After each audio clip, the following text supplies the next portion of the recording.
What's going on, guys? This is another episode of Nolan's Pod. Today, we're going to be talking about NFL, football, and coaching. The two games that I want to talk about, you just question the coaching. It disgusts you because these coaches are just so stupid. Like, we have a coaching problem in the NFL with some of these teams, and it's just really clear. Teams that you think that should be doing something, they have a coaching problem. Teams that we consider championship contenders have a coaching problem. Let's start with the Packers and the Bears. Now, you know, Chicago Bears head coach Matt Eberflus. You know, Matt Eberflus probably should have been fired last year, but because the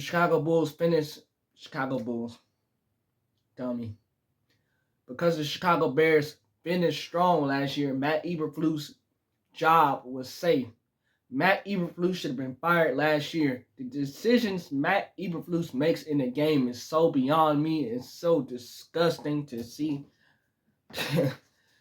the in-game decisions that he makes, because he makes some questionable decisions, questionable moves, questionable calls as a head coach. And as a head coach, you cannot do that. You guys, as a franchise, have wasted talent. You draft Mitchell Trubisky, you wasted him. You draft Justin Fields, you wasted his talent. You had a coaching problem along with that. So part of that was y'all fault. And the answer is, Justin Fields is the problem. Us as a coaching staff is not the problem. Let's trade Justin Fields away. Okay, we know we got the number one pick coming. We tried Caleb Williams. Coaching is not the problem. Caleb Williams is the problem. Do you know the Chicago Bears coming off their bye week? I think they had a bye week. They actually thought about benching Caleb Williams. Trubisky didn't have success with y'all. Coaching's not a problem. Justin Fields didn't have success with y'all. Coaching's not a problem. The Chicago Bears are 4-6 in Caleb Williams' first year. It's Caleb Williams' fault. Coaching's not a problem. When is Matt Eberflus going to hold himself and his coaching staff accountable for what has went on in Chicago for the last 4 or 5 years now? When is he going to hold himself accountable? The main question is, when is he going to be fired? You fired offensive coordinator Shane Waldron. When is Matt Eberflus getting fired too? Because he should have been out of there along with Shane Waldron, because it's not just all Shane Waldron's fault either. It's the whole coaching staff's fault. Everybody in the organization should be held accountable.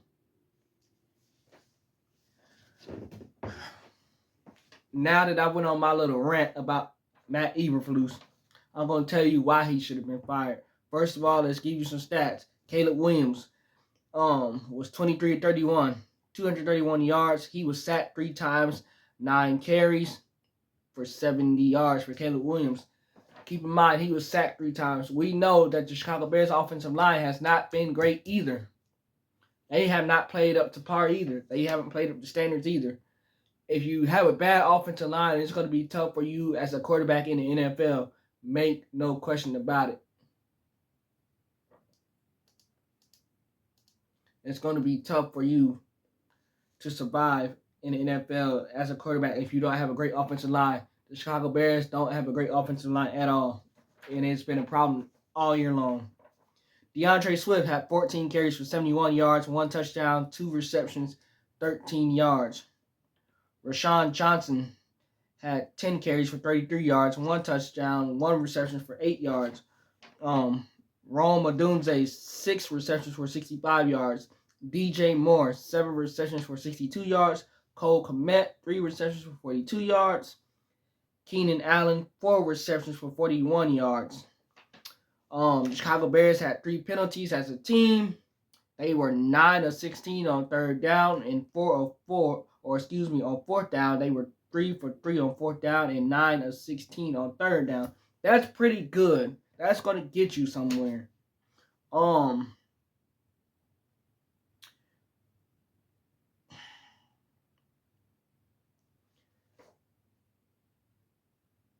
I'm trying to be really, really careful what I say, because I'm just mad because Eberflus, He just completely just blows games for the Chicago Bears. Like as a coach, like the decisions he just, oh my god. The Green Bay Packers is who they played, by the way. Jordan Love stats 13 of 17, 261 yards, 1 touchdown, 1 interception. He was sacked once. He had 4 carries for 18 yards to Jordan Love. Jordan Love also had the game-winning rushing touchdown. Shout out to Jordan Love. He just continues to play Green Bay Packers football. He just continues to play great. He continues to play mistake-free football. Jordan Love is the whole package. He's the guy that you want. He just continues to play how he needs to play in order for his ball club to win. And he plays smart. One thing about Jordan Love, he's smart with it. He's not an idiot. He's not dumb. He plays the game smart. He sees the game for what it is. And he just takes whatever the defense gives him, he just takes it. He doesn't try to do too much. He makes the exact right plays all the time. Jordan Love should get a lot of love and credit. No pun intended in his last name. Josh Jacobs, 18 carries for 76 yards, 1 touchdown, 4 receptions for 58 yards. Shout out to Josh Jacobs too. As a running back coming from the Las Vegas Raiders, a franchise that's not good right now, and coming to a winning franchise, and Josh Jacobson just playing his game, doing his thing. Emmanuel Wilson, 2 carries for 17 yards. Christian Watson, 4 receptions for 150 yards. Christian Watson continues to get better, and better. Jaden Reed, 2 receptions for 23 yards, 1 touchdown. Romeo Doubs, 1 reception for 17 yards. Chris Brooks, 2 receptions for 13 yards. The Green Bay Packers had 17 penalties. Passing yards for each team, the Green Bay Packers had 260. The Chicago Bears had 212 passing yards. Rushing yards, the Green Bay Packers had 106 rushing yards to the Chicago Bears 179 rushing yards. The Green Bay Packers were 1 of 5 on third down, so that almost hurt them being 1 of 5 on third down was the Green Bay Packers. Luckily for the Green Bay Packers, they won and they didn't. The thing that I don't like about Eberflus in this game is on the last drive of the game is in your hands. You're either going to win it or you're going to lose it. At the end of the game, the Chicago Bears had a chance to win this game. Cairo Santos, who's a pretty good field goal kicker in his career, missed a 46-yard field goal attempt because it was blocked. It was blocked by the Green Bay Packers special teams defense. It was blocked by the Green Bay Packers special team defense. Why was it blocked? Because they got a hand on it, obviously. Pointing out the obvious. But before that, Matt Eberflus said that leading up to that, the Chicago Bears did not try to gain more yards. We're trying to get closer so Cairo Santos could get closer from field goal range as far as a 46-yard field goal. They didn't try to gain more yardage. Let me tell you something that every dummy knows, every idiot knows this. When you're at the end of the game and you're on the last minute drive, you try to get as much yardage as you can, as you possibly can. You can't never have enough yardage. You try to gain as many yards as you can. That's just like saying, oh, I'm going to go for a touchdown, but wait a minute. I'm just going to stop at the 5-yard line because I don't want to get a touchdown. No, you try to go for a touchdown. You're not going to just say, oh, yeah, this is an example, by the way. I want to get a touchdown. Oh, wait a minute. I'm just going to stop at the 5-yard line or the 1 and not score on purpose. That's just like saying that. So Matt Eberflus said he felt pretty confident in taking the 46-yard field goal because he didn't want to cause a fumble or he didn't want to cause a turnover, and that's why they didn't try to gain more yards for Cairo Santos' field goal. Are you freaking kidding me? Are you kidding me, Matt Eberflus? Really?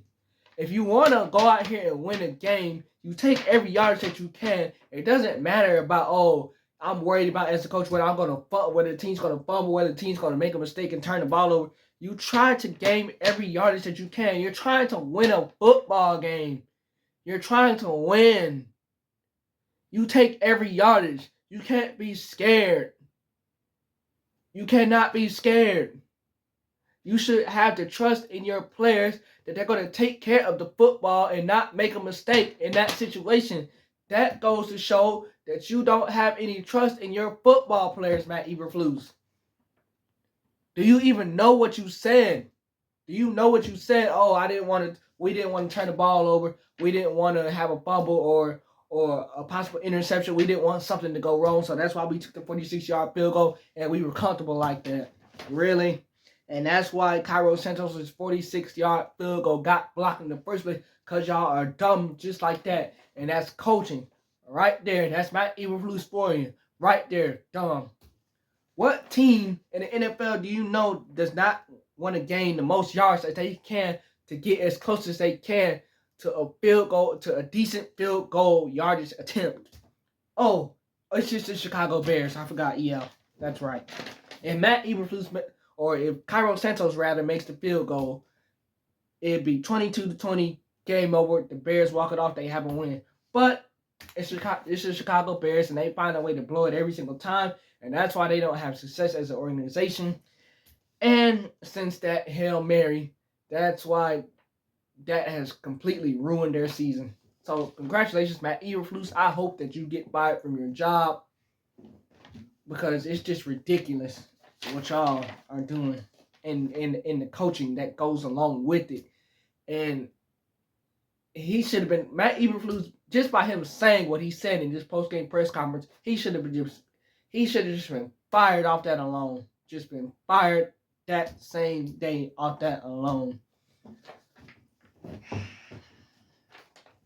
Lord have mercy.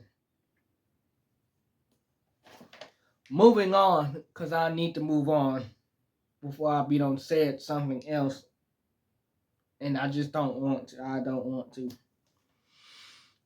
The other thing that got me ticked off the second game and last game that we're going to talk about today is the Pittsburgh Steelers. Pittsburgh Steelers and the Baltimore Ravens. Another winnable game. Coaching is the reason why this game went in the direction that it did. Let's give you Baltimore stats. Lamar Jackson, 16-33, 270 yards, 1 touchdown, 1 interception. He was sacked twice. Lamar had 4 carries for 46 yards. Derrick Henry, 13 carries for 65 yards. We're going to get into that in a minute. 1 touchdown. He fumbled once to Derrick Henry. That was in the beginning of the game. Isaiah Likely, 4 receptions for 75 yards. Zay Flowers, 2 receptions for 39 yards. He scored 1 touchdown. Rashad Bateman, 2 receptions for 30 yards. Mark Andrews, 2 receptions for 22 yards. The Pittsburgh Steelers stats. Russell Wilson, 23 of 36, 205 yards, 1 touchdown, 1 interception rather. That was stupid of Russ. He was sacked 4 times. Russell Wilson had 4 carries for 1 yard. Najee Harris, 18 carries for 63 yards, 4 receptions for 30 yards for Najee Harris. Jaden Warren, 9 carries for 41 yards. He also had 4 receptions for 27 yards, did Jaden Warren. Justin Fields got 2 snaps on 2 carries for 17 yards. And it was one play where he tried to slide for the first down at the end of the game, and he slid too early. He had it, he just slid too early. But Justin Fields, is plays like that. That's still a good job. You still did your thing in 2 snaps. That's all they need you to do. George Pickens had a good game for 8 receptions for 89 yards for George Pickens. Darnell Washington, 2 receptions for 42 yards. Pat Freiermuth, 2 receptions for 14 yards. Patrick Queen forced the Derrick Henry fumble. You know, Patrick Queen, linebacker, the former Baltimore Raven, playing his old team for the first time, and he forced Derrick Henry to fumble in the beginning of the game. Deshaun Elliott also forced another fumble for that Pittsburgh defense. So shout out to Pittsburgh's defense. They held it down. Chris Boswell was also 6 for 6 on field goal attempts. The Pittsburgh Steelers did not score a touchdown. That also reminded me of that week 1 game that they came here and they played the Falcons, and Chris Boswell just nailed. He was like 7 for 7 in field goal attempts, and they didn't score a touchdown. Russell Wilson did not play that game, by the way. That was week 1 against the Falcons, in which Pittsburgh won.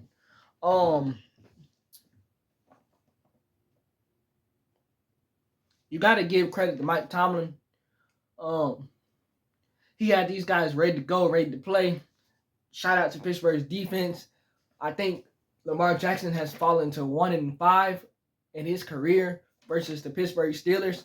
The Pittsburgh Steelers have Lamar's number, no question about it. That defense, they are always keyed in and locked in on Lamar Jackson. They always have a game plan going against Lamar Jackson, as every team does. But every other team in the league can't stop Lamar Jackson. But when Lamar runs into the Pittsburgh Steelers, that defense knows how to play. The other thing that I just want to mention really quick that I forgot to say about the Chicago Bears game, Matt Eberflus let like 20 seconds run off the clock before he called timeout before that field goal. Instead of calling timeout and having more seconds on the clock. Back to this game. Lord. If I could go off on Matt Eberflus for this whole podcast, believe me, I would. I don't have the time to do that. Leading back to this Baltimore game, Lamar Jackson's kryptonite is clearly the Pittsburgh Steelers. What made me mad about this game is Derrick Henry only had 13 carries for 65 yards, 1 touchdown, 1 fumble. Lamar Jackson threw a bullet to Zay Flowers for a touchdown. It's 16-18. The Baltimore Ravens go for a 2-point conversion, which would have tied it at 18 if they had gotten it. Derrick Henry was not on the field for the 2-point conversion. They tried to do a draw play and run it with Lamar Jackson, and the Pittsburgh Steelers defense just read it because everybody and their mama knows that Lamar Jackson was going to run the ball into the end zone. Any idiot could have figured that out. Pittsburgh defense figured that out. They read it, and they just sandwiched Lamar Jackson. Why in the world was Derrick Henry not on the field during a 2-point conversion where all you have to do is just run it with him? He's probably more than likely going to get it. Derrick Henry only had 13 carries in this game for 65 yards. 13 carries.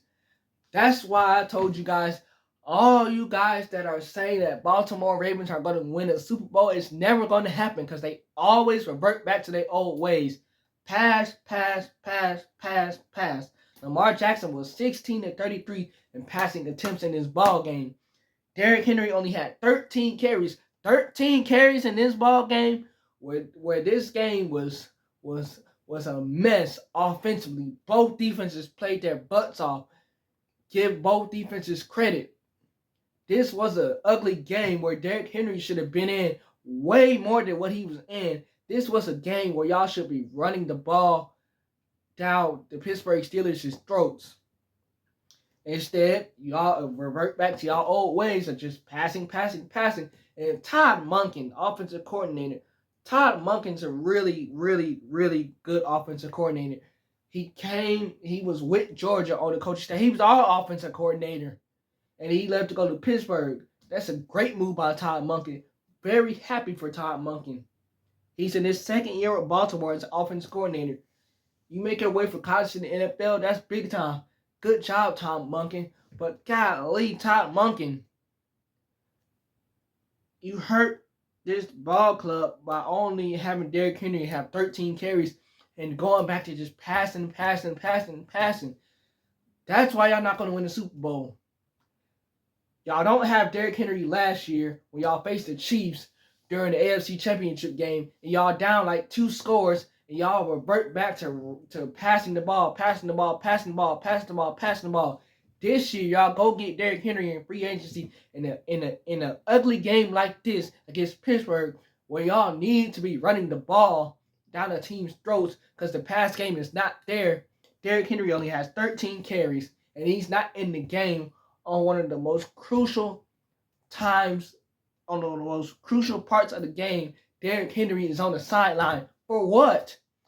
For what? Did y'all have him on a snap count or something? Like, for what? Only 13 carries? That's why y'all not going to never win no Super Bowl. Because y'all revert back to y'all old ways. It's just like the whole Russell Wilson thing with Seattle with beast mode. You on a 1 yard line. All you have to do is just run the ball in with beast mode. Instead, y'all make Russell Wilson pass it. He throws an interception. Super Bowl goes to New England. It's like the same thing here. They're trying to make Lamar Jackson the hero instead of just Derrick Henry's having a phenomenal season. He's having a phenomenal season. Lamar Jackson is in the front running for MVP. We get that. We get that. We know this. But Lamar Jackson does not have to be the hero every single game that we look around. You got Derrick Henry. He should have been in the game way more. It should not be a game where y'all are passing the ball this much. You have Derrick Henry. Use him to your freaking advantage. Todd Monken, what the hell are you doing? John Harbaugh, what the hell are you doing? Come on. Coaching. Matt Eberflus, Todd Monken, and John Harbaugh. Coaching. Lord have mercy. It's defeating having to talk about it because it's so stupid that it's so stupid that we can point out the obvious on these podcasts. We can point out the obvious, and these coaches just act like they're so blind. This game was 16-18. It goes to Pittsburgh. This was a huge division game, and you know with those divisional games and those rivalries, you have the little dust-ups and little altercations, and it happened in this game, but, you know, it was a winnable game for the Baltimore Ravens, and the Pittsburgh Steelers easily could have lost this game if Todd Monken would just get his crap right. So this is why the Baltimore Ravens this is why they are not going to win a Super Bowl, because they revert back to their old ways. You got the running back that you needed to get this offseason, and you still finding a way to screw things up. That's all I have for you guys today. Remember to like, comment, and subscribe, and we out of here.